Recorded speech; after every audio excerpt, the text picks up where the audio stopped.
जय हिंद साथियों, आज हम जनरल साइंस के महत्वपूर्ण प्रश्न बताएंगे जो आगामी परीक्षाओं के लिए बहुत महत्वपूर्ण है। ठीक है साथियों, आप डेली मॉर्निंग में अपना टारगेट फिक्स करिए और पूरी कायनात के साथ सारा दिन उस पर फोकस करिए। ठीक है दोस्तों, जब तक वो तैयार नहीं हो जाता। इस तरह से आप अगर डेली करते हैं तो आपकी तैयारी बहुत अच्छी हो जाएगी दोस्तों। ठीक है, क्योंकि आप जितना ज़्यादा प्रैक्टिस करेंगे उतने ज़्यादा ही आपको नियम तरीके फार्मूले याद होंगे। ठीक है दोस्तों, इसीलिए कहते हैं हम कर दिखाओ कुछ ऐसा कि सब करना चाहें आप जैसा। ठीक है दोस्तों, देखिए अब पहला क्वेश्चन कह रहा है इंद्रधनुष में कितने रंग होते हैं। तो दोस्तों सब जानते हैं कि इंद्रधनुष में 7 रंग होते हैं। ठीक है, 7 कलर होते हैं इंद्रधनुष में।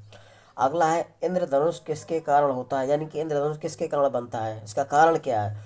तो ध्यान रखिएगा दोस्तों, इसमें इंद्रधनुष बनने का कारण होता है परावर्तन और अपवर्तन दोनों होता है। इंद्रधनुष बनने का कारण क्या होता है, परावर्तन और अपवर्तन, ध्यान रखिएगा। ठीक है दोस्तों, अगला है स्टेथोस्कोप किस सिद्धांत पर काम करता है। तो दोस्तों ये ध्वनि कहाँ गया, ध्वनि परावर्तन पर कार्य करता है, ध्यान रखना दोस्तों।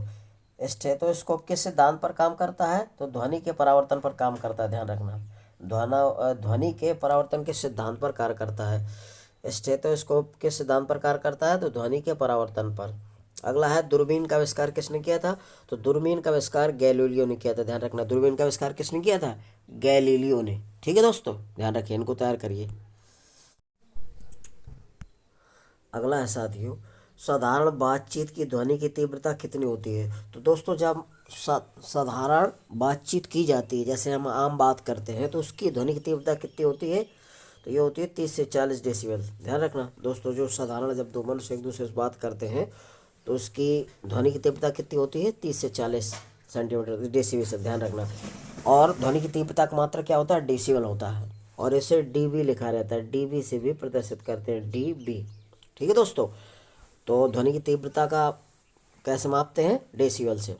अगला सोनार अधिकांशतः प्रयोग किया जाता है, यानी सोनार का प्रयोग किस में किया जाता है, तो दोस्तों नौ संचालकों में किया जाता है। इसका डी विकल्प सही हो जाएगा, क्योंकि जब समुद्र में कोई जहाज या कोई वस्तु खो जाती है तो उसको ढूंढने में किया जाता है इसका उपयोग। ठीक है दोस्तों, और सोनार में पराश्रव्य तरंगें डाली जाती हैं। अगला है यदि कोई व्यक्ति दूर की वस्तुओं को स्पष्ट नहीं देख सकता तो उसकी दृष्टि में कौन सा दोष होता है। तो दोस्तों निकट दृष्टि दोष होता है, ध्यान रखना। और निकट दृष्टि दोष को दूर करने के लिए अवतल लेंस का प्रयोग करते हैं। ठीक है, अवतल लेंस के बने चश्मे का प्रयोग किया जाता है निकट दृष्टि दोष वाले को, और दूर दृष्टि दोष वाले व्यक्ति को उत्तल लेंस का बना चश्मा प्रयुक्त किया जाता है। और दोस्तों निकट बिंदु क्या होता है, 25 सेंटीमीटर होता है, और दूरस्थ बिंदु होता है अनंत पर, ध्यान रखना। दूरस्थ बिंदु पूछा जाता है तो अनंत। और एक समान मनुष्य के लिए अपनी पुस्तक को एक विद्यार्थी को कितनी दूरी पर पढ़ना चाहिए, तो 25 सेंटीमीटर, ध्यान रखना, निकट बिंदु होता है उसका। ठीक है साथियों, ध्यान रखिएगा। अगला है साथियों, कहते हैं जरा दृष्टि दोष के उपचार के लिए प्रयुक्त होता है। तो जरा दृष्टि दोष के लिए क्या उपयोग किया जाता है दोस्तों, तो ये होता है वाई फोकल लेंस।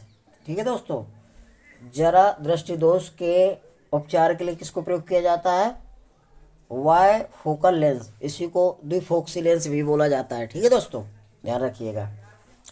अगला है मायोपिया से क्या तात्पर्य है।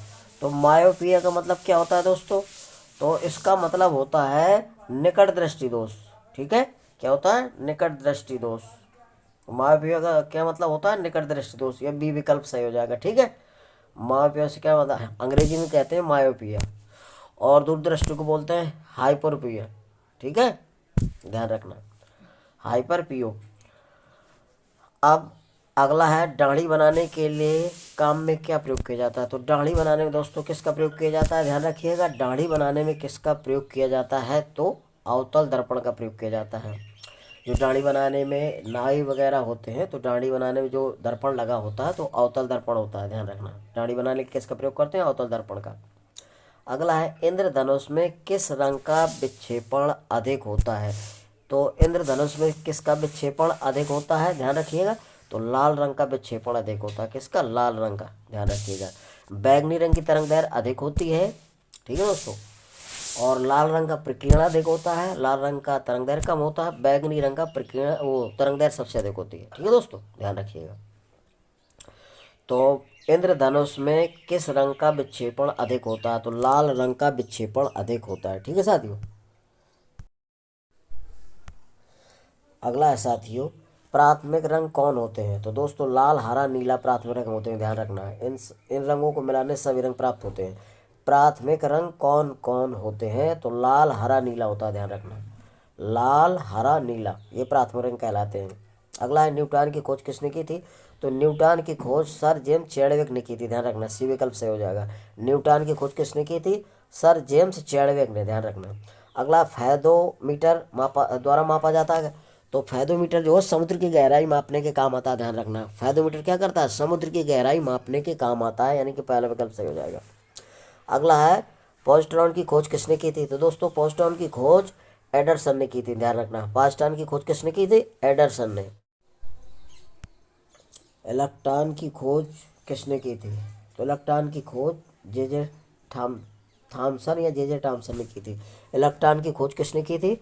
जे थॉमसन, या इसको बोला जाता है जे थॉमसन लिखा होगा या थॉमसन, ध्यान रखिएगा। इलेक्ट्रॉन की खोज किसने की थी? जे थॉमसन या जे थॉमसन ने। अगला, राडार का उपयोग किस लिए किया जाता है? तो दोस्तों राडार का उपयोग किया जाता है जहाजी वायुयानों आदि को ढूंढना एवं मार्गदर्शन करने के लिए, ध्यान रखना। राडार वैसे जो हवाई जहाज वगैरह होते हैं और जब युद्ध विमान होते हैं, तो जब कभी युद्ध होता था, मैसेज वगैरह है अंतरिक्ष वगैरह में, इनका प्रयोग किया जाता है, ध्यान रखिएगा। तो राडार का उपयोग किसके लिए किया जाता है? तो जहाजी वायुयानों को ढूंढना और मार्गदर्शन करने के लिए होता है। ठीक है दोस्तों।